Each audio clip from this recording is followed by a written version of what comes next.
Fox 61 breaking news now.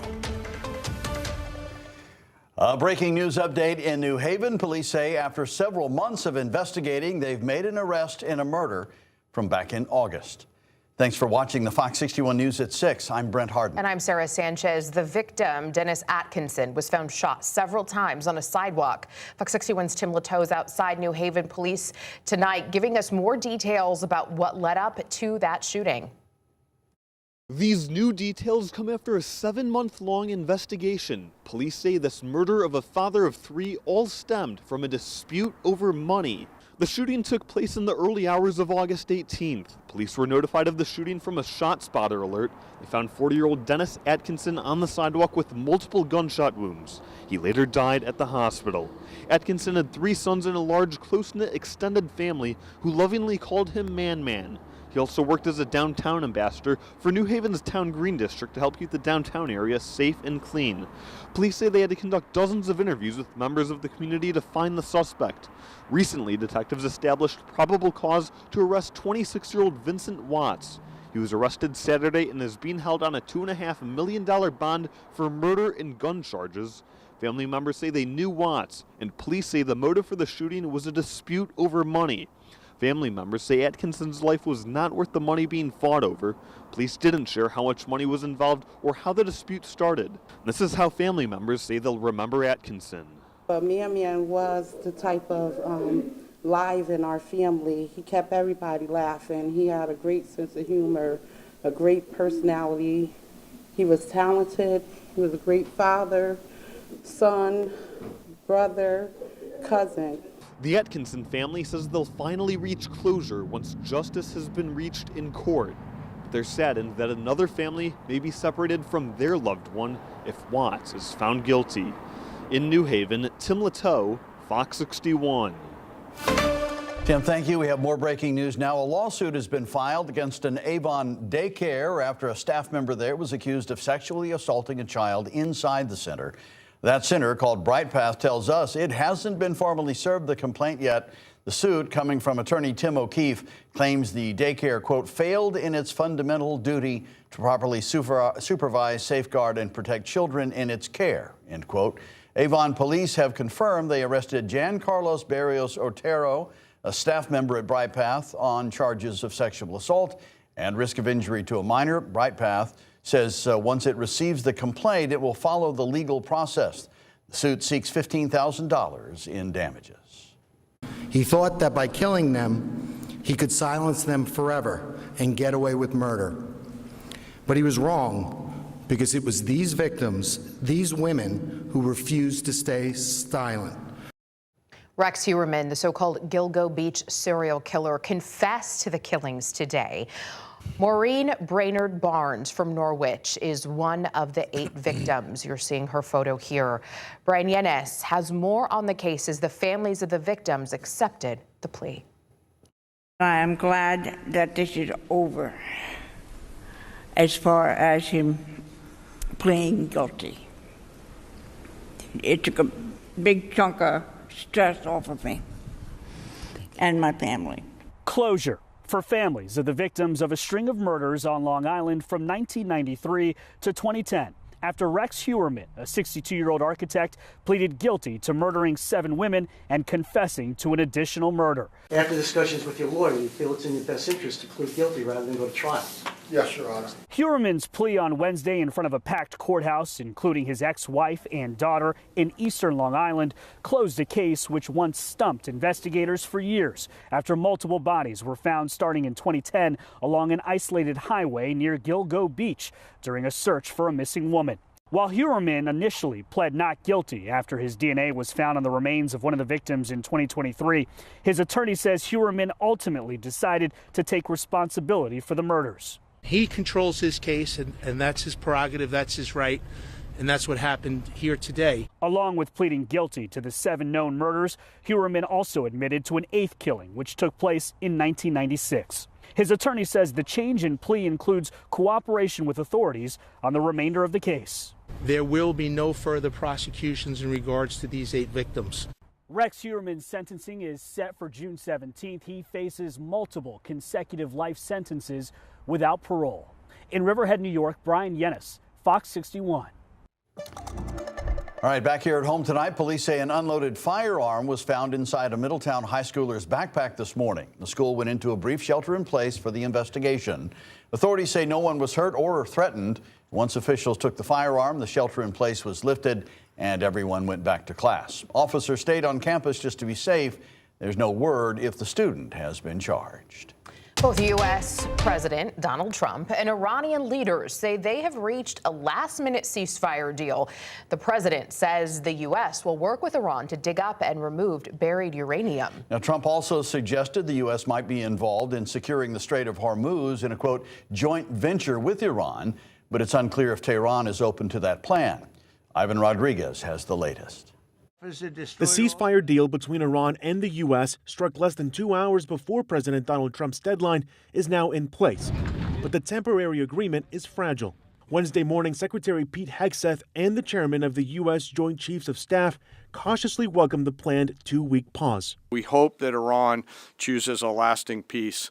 But as Secretary Hegseth said, let us be clear, a ceasefire is a pause, and the joint force remains ready if ordered or called upon to resume combat operations. The ceasefire may leave Tehran in effective control of the world's most important maritime choke point, the Strait of Hormuz.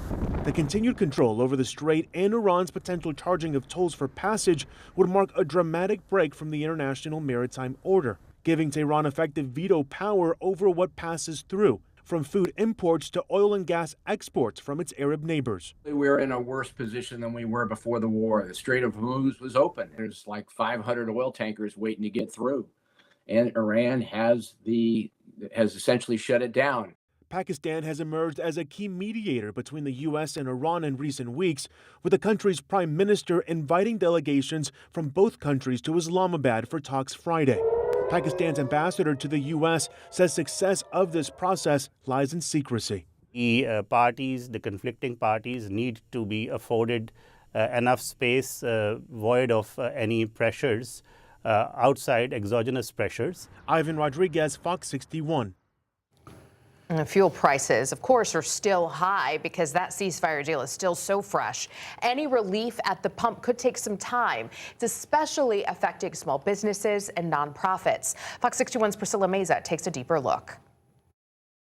For many, high gas prices mean spending a little extra to fill up. But for businesses and nonprofits that rely on the road, it could mean making some really tough choices. At Connecticut Food Share, trucks are constantly on the move, delivering food to hundreds of pantries and mobile sites across all 169 towns in the state. Fuel cost is one of our largest costs here at the food bank in any normal year.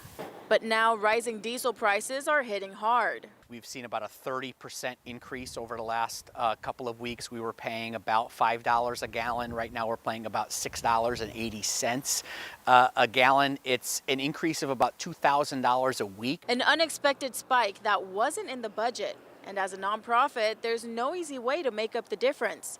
With demand for food assistance already rising, cutting back isn't really an option. We're either going to have to cut down on the amount that we're using our trucks, or we're going to have to cut down on the amount of food that we're able to give people. And that's not a choice we want to make at all. Small businesses are feeling the same pressure, including La Cocina Cubana. Owner Steven Rodriguez says just getting his food truck from place to place is costing him more than ever. On average, a week I would spend like $300 to $400. Now I'm probably spending like $600 or $700. He fills up constantly just to keep moving. Definitely try to be as mobile as possible. I don't want to stay in one spot for too long. And with a generator also running, he's now considering big changes. It's got me thinking about maybe I should use, another fuel source, maybe go full electric. As long as it doesn't get to $13 a gallon. I don't think that would ever happen, but if it did, I'd have to completely change my business model and just be just catering. I'd have to sell my truck. But for now, he's left weighing whether to pass those costs on to customers. Do I have to make my Cuban sandwich $1 more? Or, I want to be affordable, and I understand it's really hard to live in in today's world. A difficult decision for a business built on passion. I am the only one that can, like, that has the ropa vieja, pan con lechon, arroz con gris, all Cuban staples and snacks and culture come off this truck.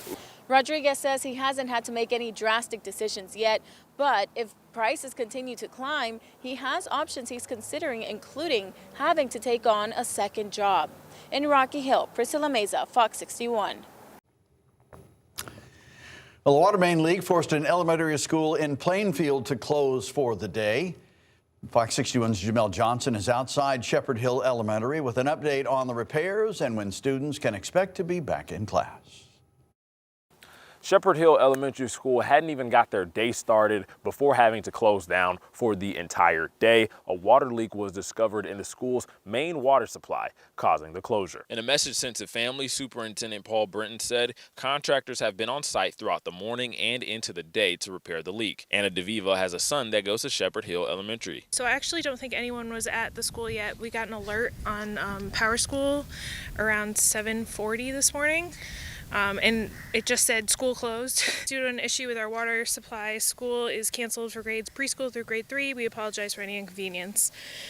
And then I'd say like an hour later, we got a message from the region, and then the police, and then I think the principal. DeVivo and her family don't live far from the school. She says thankfully, as a stay-at-home mom, the closure didn't affect their family that much. District officials say they've been assured by the repair team the issue will be fixed and school can reopen for Thursday. The superintendent did not specify where the leak originated from or what floors and classes were affected by the leak. School officials say there could be changes to the school calendar as a result of the cancellation. The impacts on the school calendar will be discussed at the next school Board of Education meeting, and an update to families is expected to go out after. I'm sure they'll keep us updated as they figure that out. The rest of Plainfield schools were open today, so it was only Shepherd Hill, so I'm wondering if they'll make an exception for that and not have to add on at the end of the year, hopefully, because it's probably, I'm pretty sure it's pretty late already at the end of June. So because of the repairs, all after-school events at Shepherd Hill Elementary School were canceled, including a Family Resource Center event. In Plainfield, Jamel Johnson, Fox 61. In Waterbury, there's a full investigation into yesterday's Bennett Avenue fire. There were reports of low water pressure from hydrants at the scene. City's mayors called on police to look into it and whether proper protocols were followed. At the same time, fire and water officials are being told to check every hydrant citywide and fix any issues. They're being told to come up with a plan in a week.